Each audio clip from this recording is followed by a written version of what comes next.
ಎಲ್ರಿಗೂ ನಮಸ್ಕಾರ. Welcome to R P ಸಿಲ್ ಫ್ಯಾಮಿಲಿ. ನಾನಿವತ್ತು KFC ಚಿಕನ್ ಯಾವ ಥರ ಮನೆಯಲ್ಲೇ ಮಾಡೋದು ಅಂತ ತಿಳಿಸ್ಕೊಡ್ತಾ ಇದ್ದೀನಿ.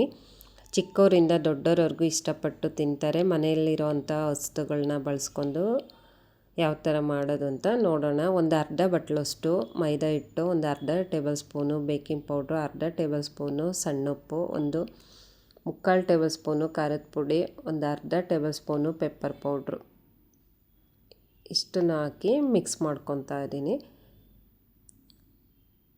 ಒಂದು ಮುಕ್ಕಾಲು ಬಟ್ಲಷ್ಟು ಹಾಲನ್ನ ತೊಗೊಂಡು, ಮೈದಾ ಹಿಟ್ಟು ಯಾವ ಅಳತೆಯಲ್ಲಿ ತೊಗೊಂಡಿದ್ನ ಅದೇ ಅಳತೆಯಲ್ಲಿ ನಾನು ಹಾಲು ಕೂಡ ತೊಗೊಂಡಿದ್ದೀನಿ. ಸ್ವಲ್ಪನೇ ಹಾಲು ಹಾಕಿ ಕಲಿಸ್ಕೊತಾ ಇದ್ದೀನಿ.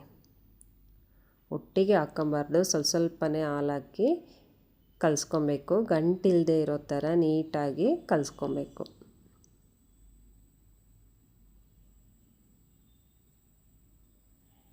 ನೋಡಿ, ಇದು ಮನೆಯಲ್ಲಿ ಇರೋವಂಥ ಐಟಮ್ಗಳು. ಇದೆಲ್ಲ ಆಲ್ಮೋಸ್ಟು ಮನೆಯಲ್ಲೇ ಇರುತ್ತೆ ಐಟಮ್ಮು. ಇದಕ್ಕೆ ನಾನು 1 ಟೇಬಲ್ ಸ್ಪೂನಷ್ಟು ಶುಂಠಿ ಬೆಳ್ಳುಳ್ಳಿ ಪೇಸ್ಟನ್ನು ಹಾಕ್ತಾಯಿದ್ದೀನಿ. ಚಿಕನ್ ನೋಡಿ ಇಷ್ಟು, ಒಂದು ಅರ್ಧ kg ಚಿಕನ್ನು 1 ಟೇಬಲ್ ಸ್ಪೂನು ಶುಂಠಿ ಬೆಳ್ಳುಳ್ಳಿ ಪೇಸ್ಟ್, ಇದು ಕುಟ್ಟಿರೋದು ಹಾಕಿ ನೀಟಾಗಿ ಮಿಕ್ಸ್ ಆಗಿದೆ. ಇದಾದಮೇಲೆ ನಾನು ಚಿಕನ್ನ ಹಾಕಿ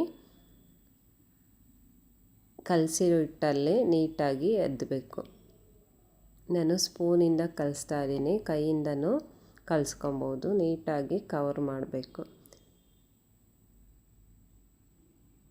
ಲೆಗ್ ಪೀಸ್ಗೆ ಅದೆಲ್ಲ ಚಾಕುಯಿಂದನೇ ಅಲ್ಲಲ್ಲೇ ಒಂದೊಂದು ಮಾರ್ಕ್ ಮಾಡಬೇಕು ಚಿಕನ್ಗೆ. ಅದು ಸಣ್ಣ ಸಣ್ಣಕ್ಕೆ ಅಥವಾ ನೀಟಾಗಿ ಅಲ್ಲಲ್ಲೇ ಒಂದೊಂದು ಮಾರ್ಕ್ ಮಾಡ್ಕೊಂಡ್ರೆ ಸಾಕು ಚಾಕುಯಿಂದ. ಇದನ್ನು ನಾನು 2 ಅವರ್ಸು ಫ್ರಿಜ್ಜಲ್ಲಿ ಇಡ್ತಾ ಇದ್ದೀನಿ ಮುಚ್ಚಿ. 1 ಬಟ್ಲಷ್ಟು ಮೈದಾ ಹಿಟ್ಟು, ಒಂದು ಅರ್ಧ ಟೇಬಲ್ ಸ್ಪೂನು ಉಪ್ಪು, ಒಂದು ಅರ್ಧ ಟೇಬಲ್ ಸ್ಪೂನು ಪೆಪ್ಪರ್ ಪೌಡ್ರು, ಒಂದು ಮುಕ್ಕಾಲು ಟೇಬಲ್ ಸ್ಪೂನು ಅಚ್ಕಾರದ ಪುಡಿ, ಒಂದು 2 ಟೇಬಲ್ ಸ್ಪೂನು ಕಾರ್ನ್ಫ್ಲೋರ್ ಹಾಕಿ ಮಿಕ್ಸ್ ಮಾಡಿ ಇಟ್ಕೊಂಡಿದ್ದೀನಿ. ಈ ಥರ ನೀಟಾಗಿ ಮಿಕ್ಸ್ ಮಾಡ್ಕೊಂಡು ಇಟ್ಕೊಬೇಕು. ಈಗ ಚಿಕನ್ನ ನಾನು ಫ್ರಿಜ್ಜಲ್ಲಿಟ್ಟಿದ್ದೆ, ಅದನ್ನು ತೆಗ್ದಿದ್ದೀನಿ. ನೋಡಿ, ಈ ಥರ ಸಾಫ್ಟಾಗಿ ಆಗಿದೆ.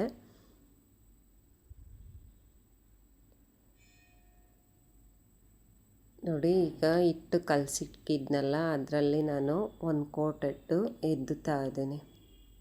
ಈ ಥರ ಸುತ್ತಲೂ ಹಿಟ್ಟನ್ನು ಎತ್ಕೊಬೇಕು, ಹಚ್ಕೊಂಡ್ರೆ ಸಾಕು. ಈ ಥರ ನೀಟಾಗಿ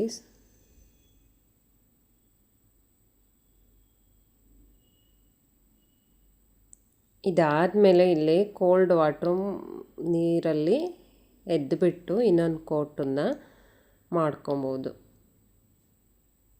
ನೋಡಿ, ನೀಟಾಗಿ ಸಾಫ್ಟಾಗಿ ಹಾಲಲ್ಲಿ ಕಲಸಿರೋದ್ರಿಂದ ಸಾಫ್ಟಾಗಿರುತ್ತೆ ಚಿಕನ್ನು.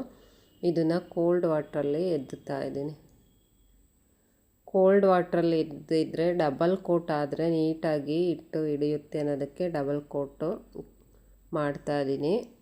ಇಲ್ಲ ಸಿಂಗಲ್ ಕೋಟಲ್ಲಾದರೂ ಮಾಡ್ಕೊಬೋದು. ಡಬಲ್ ಕೋಟ್ ಆದರೆ KFC ಥರನೇ ನೀಟಾಗಿ ಚೆನ್ನಾಗಿ ಬರುತ್ತೆ. ಇದನ್ನು ಈಗ ಎಣ್ಣೆ ಕಾಯೋದಕ್ಕಿಟ್ಟಿದ್ದೆ ನಾನು ಮೊದಲೇ.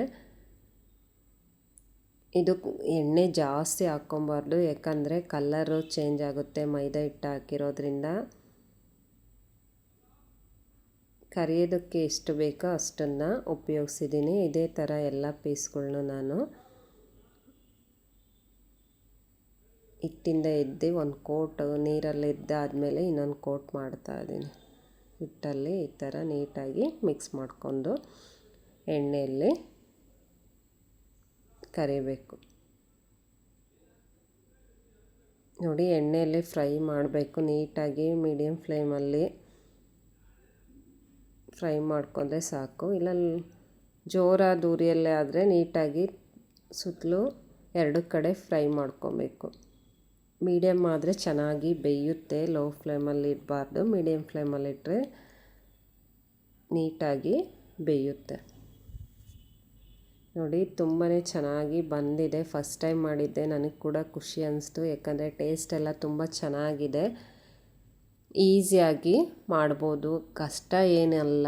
ಒಂದು ಸಲ ಟ್ರೈ ಮಾಡಿ ನೋಡಿ, ನಿಮಗೂ ಕೂಡ ಖುಷಿ ಆಗುತ್ತೆ. ನನಗೆ ಕೂಡ ಫಸ್ಟ್ ಟೈಮ್ ಮಾಡಿದ್ದೆ, ತುಂಬಾ ಖುಷಿ ಅನಿಸ್ತು. ಈ ಥರ ತುಂಬ ಚೆನ್ನಾಗಿದೆ ಟೇಸ್ಟು, ಈಸಿಯಾಗಿ ಮಾಡ್ಬೋದು. KFC ಥರನೇ ಮನೆಯಲ್ಲೂ ಕೂಡ ಮಾಡ್ಕೊಂಡು ತಿನ್ಬೋದು. ನೋಡಿ ತೋರಿಸಿದ್ನಲ್ಲ, ಸುಲಭವಾಗಿ ಮಾಡ್ಬೋದು. ಇಷ್ಟ ಆದರೆ ಒಂದು ಲೈಕ್ ಮಾಡಿ, ಕಮೆಂಟ್ ಮಾಡಿ, ಶೇರ್ ಮಾಡಿ. Thank you for watching.